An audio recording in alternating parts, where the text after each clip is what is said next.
What's up guys, my name is Ace, and unfortunately today is a pretty sad day in the Call of Duty community for anybody that likes more traditional Call of Duty. The heavily anticipated community-made mod SM2 or SM2 has been shut down. They received a cease and desist letter from Activision, and they tweeted that they will be complying with this, and therefore they are no longer continuing development for this game, and we're never actually going to get our hands on it.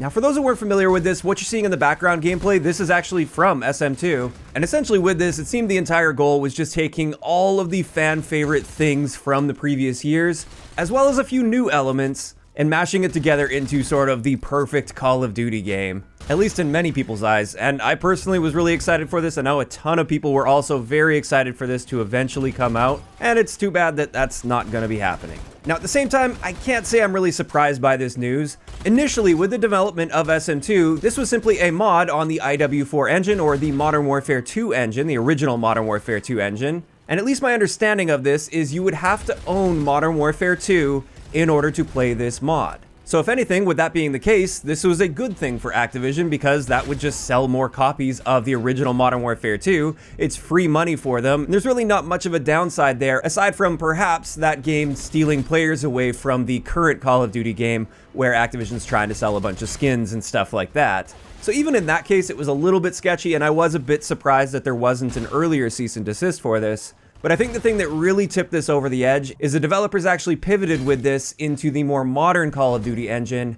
And with that move, they also stated you wouldn't have to buy any older Call of Duty games in order to play it. And while it was planned to be a free-to-play game, so the people developing this aren't really profiting directly, at least from sales of it, maybe they were going to plan to do like skins or something and make money that way. But in either case, even if it was entirely free, now at this point, there is no upside for Activision. And what this would mean is now people are using Activision's intellectual property to directly compete against Activision. So obviously that wasn't going to fly.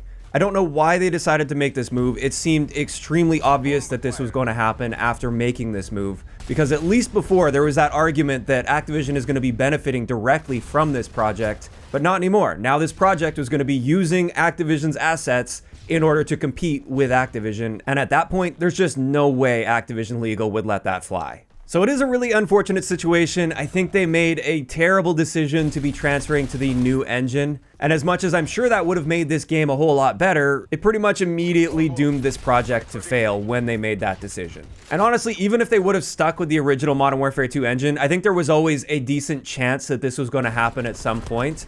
The one big thing I hope from this, but also doubt, is that Activision sees how excited the community was for this project and how much hype is surrounding the prospect of more of a return to form with a traditional Call of Duty gameplay style. There are a ton of people out there that really just want Call of Duty to go back to those fundamentals, while of course keeping all of the quality of life and graphics upgrades and things like that. So it would be amazing if Activision learns from this and decides to do something about it in the future, but I definitely doubt that, and that's really too bad. Now, looking toward the future of this, I do hope these devs decide to stick together and maybe make their own game from scratch. I realize that's probably a huge undertaking, but at this point, if they just treat the past several years of this development as a learning experience, they clearly seem to have a very good grasp of the fundamentals of what makes Call of Duty enjoyable, and at least from what we've seen, they appear to be very talented individuals. If they could somehow expand their team, maybe get some investors on board, I think it would be great if they make their own original IP and their own original game. Now, obviously, I'm aware it's a lot easier said than done, and creating an entirely new game from scratch compared to modding a game, those are very different things. But I think the big thing they can leverage here is they've got the attention of the community already, and that seems to be one of the biggest hurdles of small indie developers, is just getting the attention of people. They've already got that attention. People have been very patiently awaiting this game, and I'm sure if they announce that they are going to be working on their own original IP from scratch, people will be patient with that as well. And they can leverage this following and hype that they've built into something that could be very lucrative for them as well, because if they do create their own IP, they could potentially end up making a whole lot of money off of that because there would be no hurdles to monetizing that game. Another thought that pops to mind with this is, why isn't Activision hiring these people? They clearly have a very good understanding of the fundamentals of Call of Duty. They're very familiar with the Call of Duty engines as they've been working with them for years now. And it seems like they're quite in tune with what the community is looking for as well, at least the core community. And I think people like that would be great additions to the dev teams.